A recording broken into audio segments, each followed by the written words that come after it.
Hello, my divinities. Welcome back. So, let's go ahead and turn our incense on.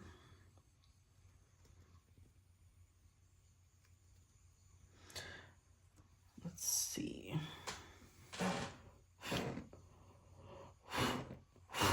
Can't turn off the damn candle.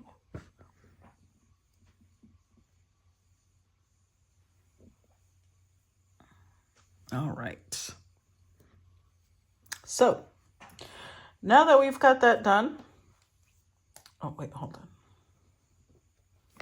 on. Okay. Let's go ahead and start with today's collective. What is the energy for today's collective? Ooh, vampire, emotional intelligence. Okay. The energy for today's collective. Oh, we've got more. A couple. Ancestors, the love and legacy of our DNA. And winter, the sacredness of pausing. Along with forgiveness, reducing burden.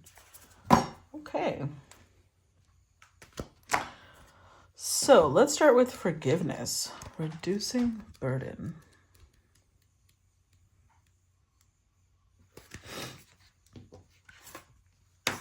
This card says, a wrong is done, consequences you cannot deny, but to hold a grudge is to drink poison and think that the other person will die. Being a cold season festival, Halloween is the perfect time to pause and think about how things actually are in our lives and what heavy burdens we do not wish to carry through these harder, leaner times. Some of this heavy-heartedness may relate to old relationships or grievances. Some may relate to negative feelings we hold on to tightly about others and even a lack of compassion for the mistakes we have ourselves made. It is said that it takes a big person to apologize, but in many ways, it takes an even bigger person to forgive. When we hold grudges, the negative energy is incredibly toxic. It is like drinking a poison expecting the other unforgiven person to die. Whilst we may even harbor feelings of revenge, and to be honest, that does feel good for a while, it is important that we move those feelings along to forgiveness and release as soon as possible for our own health and well-being. If you have chosen this card, think about who it is that you could be forgiving, and that includes yourself. Okay. Now, let's see vampire. Emotional intelligence. The deepest, the coldest, the craving of the blood, the hole never filled, the longing like a flood. Whilst there are almost uncountable examples of vampires in literature, movies, and games, somehow the archetype of the blood-hunting, night-stalking, and somewhat elegant creature keeps being reinvented to seduce yet another generation. Although the beautiful and somewhat desirable vampire form doesn't really begin to enter the public consciousness until the mid-1800s, the idea of a human feeding upon the very stuff of life is very much older. The Egyptians, Sumerians, Indians, and the Balkan people all have mythos containing vampire-like creatures. The vampire is an interesting figure because it is both horrifying and desirable. Having someone want us so much that they desire to be that closely linked with us does feel good until we realize there's nothing much left of us to give. Most of us have heard of the concept of emotional vampirism, the idea that people feed off our energy and our goodwill and take advantage of us through manipulation and their incessant neediness. Should the vampire card appear in your reading, it may indicate that you are being drained in this way, and the time has come for stronger boundaries. We need to be very aware of what gives us energy in our lives and what takes it away. We should be aware of needing people to need us and why we invite people like this into our homes, workplaces, and lives if indeed we have them around us. Developing the emotional intelligence within ourselves helps us defend against this kind of emotional and psychic attack and enables us to foster healthy, equal relationships of all kind. Ancestors, the love and legacy of our DNA.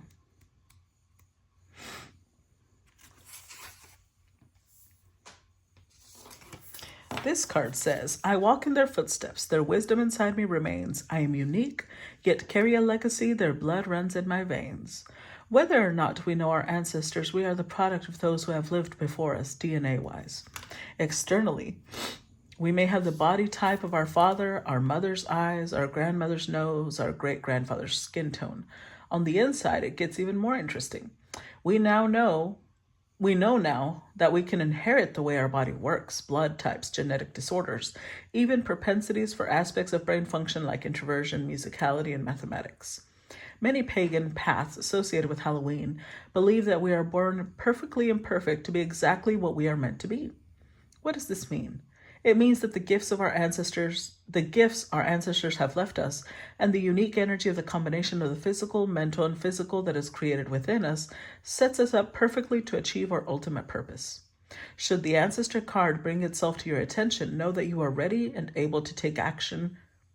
That you are ready and able to take action, your birthright of power. Okay, that doesn't make sense, but okay.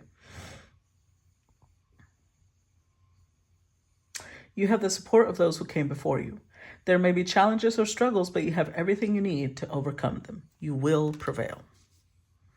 And last but not least, winter.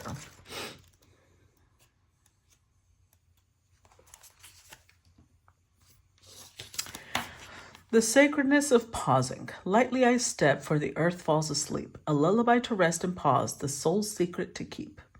Death is frightening even though, or perhaps because, it is inescapable. However, as we move into winter, we know it signals a literal and metaphysical death. In some parts of the planet, the extreme weather means snow and ice buries all life, and the ground lies fallow and still. In winter, the earth slows down and there's less light and often more wet weather. Many plants die back, many animals are less active, and traditionally, it was a leaner, more difficult time for those who worked on the land for their living. Winter often brought with it the end of a life cycle, a figurative or literal death. Should the winter card appear to you, it's time to let what no longer serves you die away.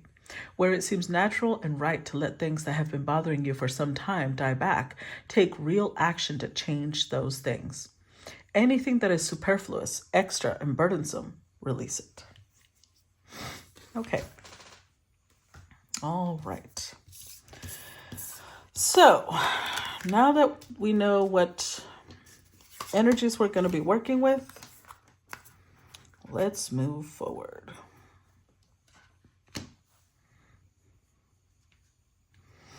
What does this have to do with today's collective? What does this have to do with today's collective? Even though we're just going to use one deck, I feel like doing the same format that we did yesterday. So, I'm going to start with the Hierophant. 6 of Viking horns. And the 4 of Bibles with 7 of skulls. Okay.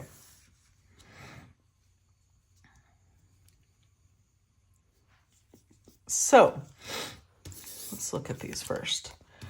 4 of Bibles, 6 of Viking horns, which is the 6 of swords, and the Hierophant.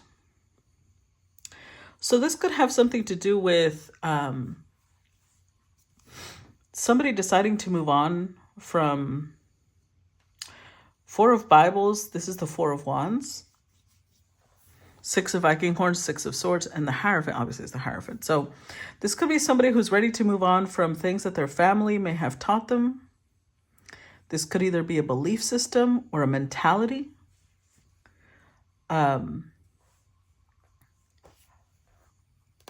With the 7 of skulls, I think there's an acceptance here. Yeah.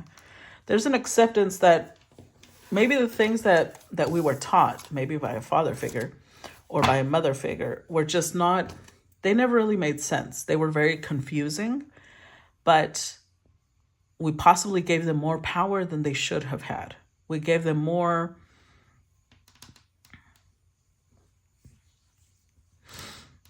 we put them on a pedestal at the Knight of School.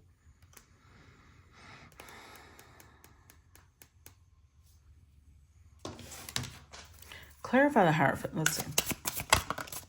Let's see if it gives us more details. Death. Clarify Hierophant. The Hanged One. The Hanged Man. 7 of Cups. The 3 of Pentacles. King of Cups. This definitely could have been a father or a grandfather, maybe an older brother. But it's somebody that the collective saw as an authority figure. And maybe it has to do with the concept of death or with the concept of change. Because I will say, religiously, what most people don't understand is that even people who are non-practicing Christians, but if they were raised in that environment, they have been brainwashed to think a specific way, right?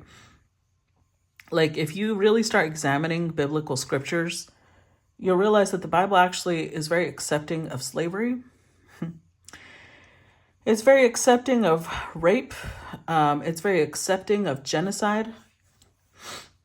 I'm not saying Jesus accepted those things. I'm saying the Jewish God named Yahweh that most Christians follow, because they follow the whole, well, they cherry pick, but they follow from Genesis all the way to Revelations, right? They choose and pick what they want to follow, but they still follow what aligns with their beliefs. And the Bible has a lot of beliefs that most fundamentalists support. Like, that women could be treated like chattel, things like that.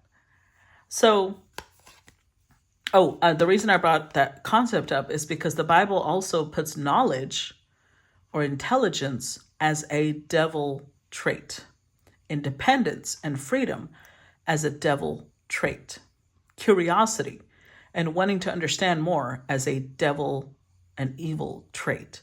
So what does that mean? It means that you're set up to be in this place where you don't want to learn more, you don't want to grow because you're afraid that's going to take you into some devilish path of knowledge that you're not supposed to know. And I feel like someone here is examining their beliefs, but it's like they're forgiving. They're forgiving their ancestors, whether that's an immediate ancestor, like a father, grandfather, maybe some that have passed over. Because something else that we're in multiple cultures we're set up to believe is that because we were taught to do things a certain way, we're supposed to always do them that way.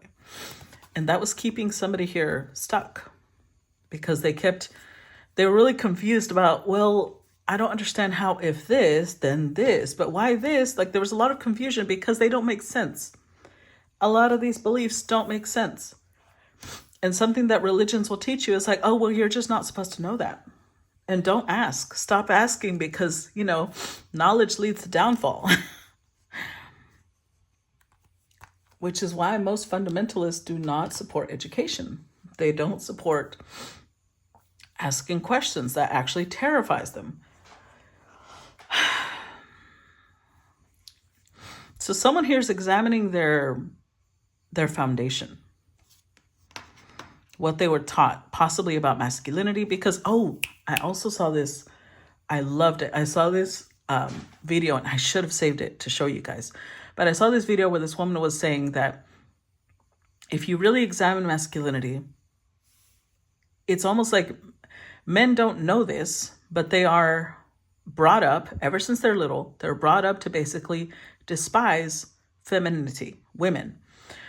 Why? Because they're not really told what masculinity is. They're just told what it's not. So when a man or a little boy, right, because it starts when they're little boys, when a little boy cries, they say, don't cry. That's weak. That's for women. So he knows, I can't do that because that will take away my masculinity. When a little boy wants to wear colors like pink or, no, you can't do that. That's a girl color. And they show disgust for it. So there's several ways where men don't even know what masculinity is. All they're taught is what it's not. And what it's not is everything a woman is. And everything that a woman is being taught as weak and despicable and disgusting. So how are men supposed to know that women are supposed to be protected and cherished when they're raised in this mentality? And I have a feeling that someone is examining this. I don't know why I'm feeling that right now, but that's what I'm feeling. They're really examining all these confusing concepts that they've been taught that masculinity entails. Now, this could be a woman or this could be a man. It doesn't really matter. It's about examining carefully what they've been taught that masculinity, especially masculinity, because that's what I feel the strongest coming up. So something else I've noticed, and maybe this is relevant to this, we'll see, is that women are seen as a resource, right? Because we are. I mean, a woman is a very creative energy. And so men use them as a resource a lot of times when they don't understand that this is a person, a human that needs to be cherished. They just see the body and what it produces as a resource for either having children, for cooking, for cleaning, for sex, for whatever they need. They see it as a resource. And with vampire here, someone is realizing whether they were taught that about themselves, that they were a resource, or whether they were taught that the opposite sex is a resource, they're starting to understand that that's vampiric. That's consuming someone else's energy without really giving anything in return. So like, it's very easy to see when you're like, for me, I think it's easier to see when I see someone really talented online. Honestly, it doesn't matter. Both sexes, I've seen it. When there's like a really talented cook, male or female, or a chef or a baker, in the comments, the first thing people want to do is possess that. They start talking about, oh, this is my husband, this is my wife. And I sit there thinking, I don't know how they don't understand that, how uncomfortable that would make the person who's just existing. And then everybody's like, this is my person now. I'm taking them as a resource and I own them. Because that's what they believe marriage is. Like, I own this person. Their talents are now mine. Their skills are now mine. Instead of just admiring and appreciating someone's talents and skills. It's kind of sickening, really. So let's move on to 6 of Viking horns. Clarify 6 of Viking horns.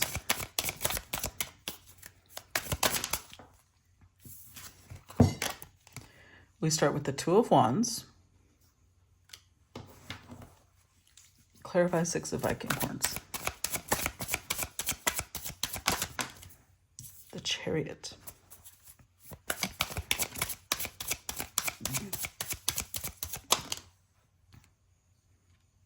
The 10 of wands.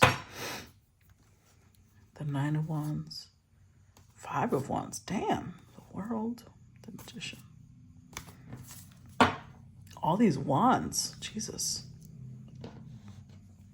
I really feel like this is either a woman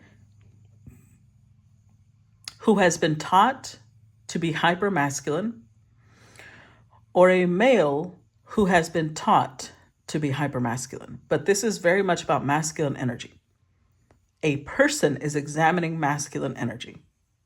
And of course, I'm probably reading for a collective. So this is a group of people examining masculine energy. Because masculine energy is a beautiful thing. It's not about us learning to despise masculinity. It's about how masculinity has been distorted in this world, just like femininity has also been distorted. But right now, whoever this is, they're focusing on masculine energy and they're trying to understand it. Like, why was it taught this way? Why was it distorted this way? Look at all these wands, all this masculine energy. Like, somebody's exhausted.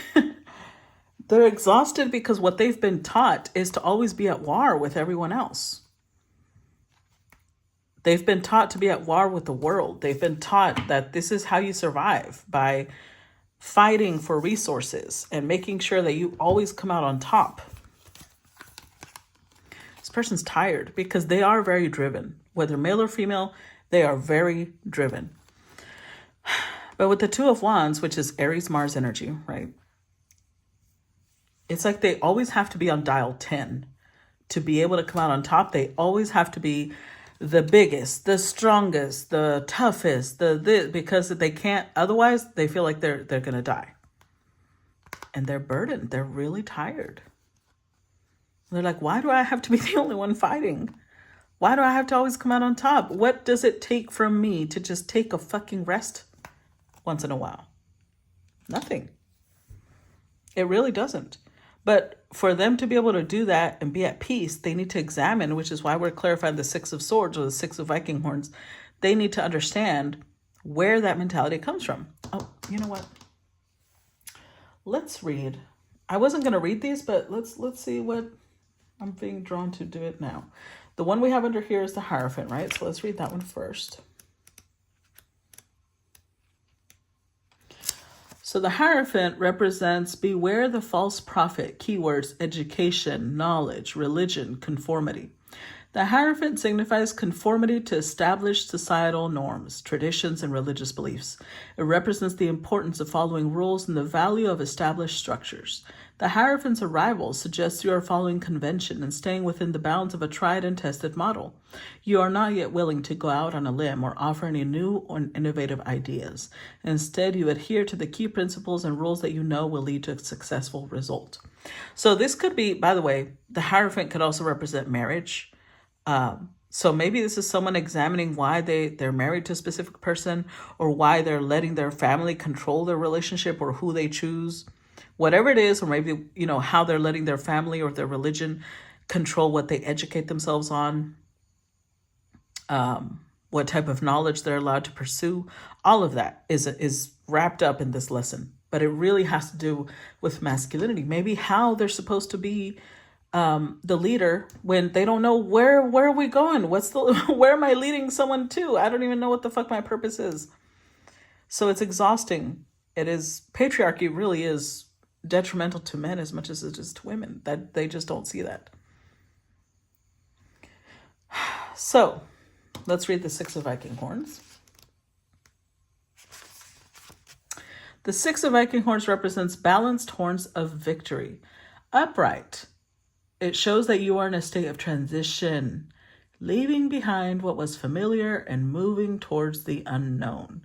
This change may make you feel sad to leave behind what is so familiar to you. However, you know this move is essential for your growth and personal development. This could be someone actually moving locations, because we have Four of Bibles next, which is the Four of Wands. It's a home. Chariot and Six of Swords both indicate movement, like literal movement. So they could be moving away from the country that they've always known, because they're like, look, when I'm here, I don't really grow, because everyone around me is like an echo of what I've already been taught. And I want to grow. I want to stretch what I already know. Clarify. Oh, let's read the Four of Bibles before we clarify it.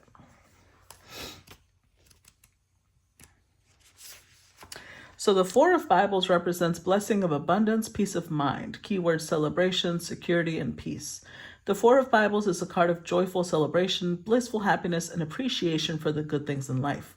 You may commemorate a significant event or a milestone. Relax and let your hair down. Enjoy this special time. So this is something big is happening in this person's life. They might, if they're getting married, they're possibly marrying someone from a different culture. If they are moving, they're moving to a place that has a very different vibe than where they were raised. But it's also a joyful occasion. Like maybe they got a raise or a promotion and they're being sent overseas, or maybe they got a job offer overseas. There's something here. Clarify Four of Bibles. Let's see. The Empress. Clarify the Four of Bibles. The Fool and okay. Queen of Swords, Knight of Pentacles, the Sun. God damn. Okay, so this could mean a couple of different things. The Empress could be a mother figure, or the Empress could be who they're going towards. Because Ten of Cups is like family, but that's why I said this could be a mother or an older sister. Or it could be the person that they want to marry. But I will say, whoever this Empress is, so let's say that this is, I'm going to give different scenarios. Let's say that this is a mother. Then this person who the Empress is very knowledgeable. Obviously, if she's the Empress, the Queen of Swords is embedded in her, but she's showing up the most as a Queen of Swords, which means that she shares knowledge. So this could be a daughter that she's passing knowledge onto. This could be a son that she's passing knowledge onto, but it's making them question the way that they were raised in a good way, right? They're trying to stretch. They're becoming more open-minded. Because whatever religion or customs they were raised in made them very narrow-minded. We are the best. We are the only ones. Only our way works, etc., etc. But whoever this Empress is, if it's not a mother, and let's say it's the person that they want to be with,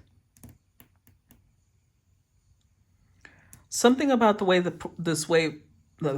something about the way this person shares knowledge, it's like stretching this other person, but at the same time, they like it.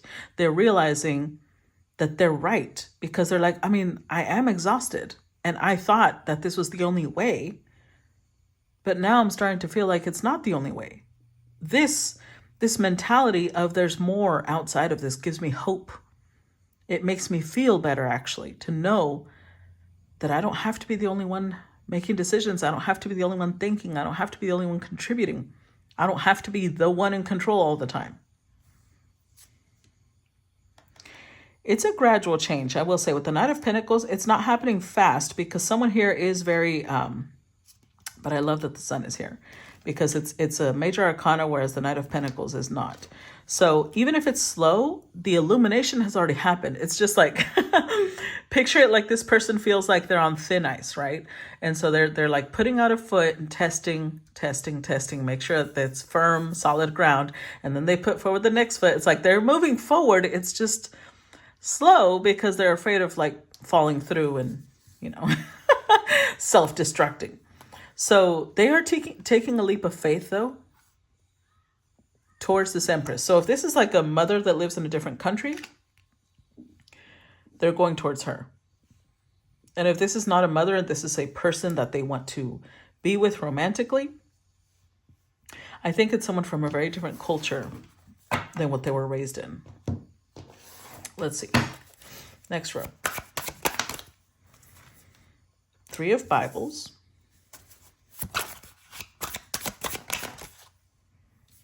And the Knight of Viking Horns, which is basically the 3 of Wands and the Knight of Swords. The 8 of Viking Horns. The Hermit. The 4 of Skulls.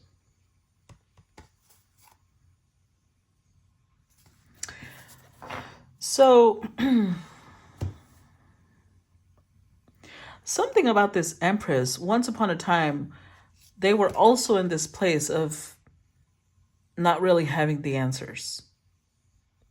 Also being, because remember, these cards are like being in hell, basically. So they know that once upon a time, this Empress was also in a really dark place. And yet they looked for answers. Even if initially they also rejected these answers.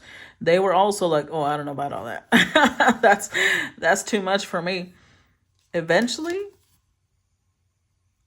accepted. Even if it was painful, even if it was difficult, they accepted that maybe what they were taught wasn't the best thing. Because look, masculinity, something about masculinity. 7 of Bibles. So if initially this person was really resistant and they were like, oh, I don't know about all that, they're opening up to it more. Only because, remember, this Empress is coming from Queen of Swords. They're very logical. The way that they're explaining what they think is very logical. And it's touching an Emperor's heart. Let's look at the 8 of Viking Horns.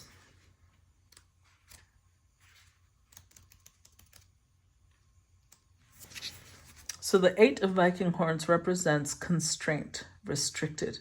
The 8 of Viking Horns reveals that you feel trapped and restricted by your circumstances. It is time to let go of these thoughts and beliefs holding you back, replace negative thoughts with positive ones, and you will start to create a more favorable situation for yourself. So this has to do with their mentality, right? Because 8 of Swords is limiting beliefs, basically. They're realizing that this Empress is an Empress because they freed themselves from their limiting beliefs. And limiting beliefs are what you're taught. You are taught things like, we're not good enough, we're sinners, especially because we're establishing religious societal norms, right? Those are things that a lot of religions teach, that we are sinners, that we are worthless, that we are, etc., etc. It creates a barrier, though, to someone growing because they're coming from this place of, I am unworthy, I am a sinner. And so this person is examining these things. It doesn't sit well with them anymore. The 8 and the Knight make the 9 of Swords, which means that it's always bothered them to think of themselves this way, but they thought, well, this is just how it goes. This is just who we are, Not anymore. Let's actually read the 9 because the 9 of Swords is here. Anxiety, panic, insomnia. The 9 of Viking horns suggests that dark thoughts and troubling feelings are weighing on you. You are worrying excessively about a situation. Your negative thoughts are getting the better of you. Take a deep breath and realize that life is not as stressful as it seems. So I will say that I feel like this person is moving forward, but they are scared because I think they're like, what if I go to hell? What if I end up in hell for thinking these terrible thoughts? Because again, look, this is how religious organizations keep us in this fixed state of lack of growth, because they scare us with, too much knowledge will drag you to hell. Too much freedom and independence will drag you to hell. Too much knowledge will drag you the way the Satans went, the demons and all this bullshit. So this person, it's like they're surprised that when they learn more, they feel better. They're like, am I not supposed to? They're worried. They're like, oh my God, does that make me evil? Am I not supposed to be afraid of knowledge? No, you're not supposed to be afraid of knowledge. And in fact, that might be why Ancestors is here, because they're saying you are who you are today because your ancestors also fought. If things always remained the same, we would live the way our ancestors did, and we don't. Because even our ancestors decided change was necessary. The world is evolving. It always will evolve. Let's look at the 3 of Bibles, which is basically a 3 of Wands.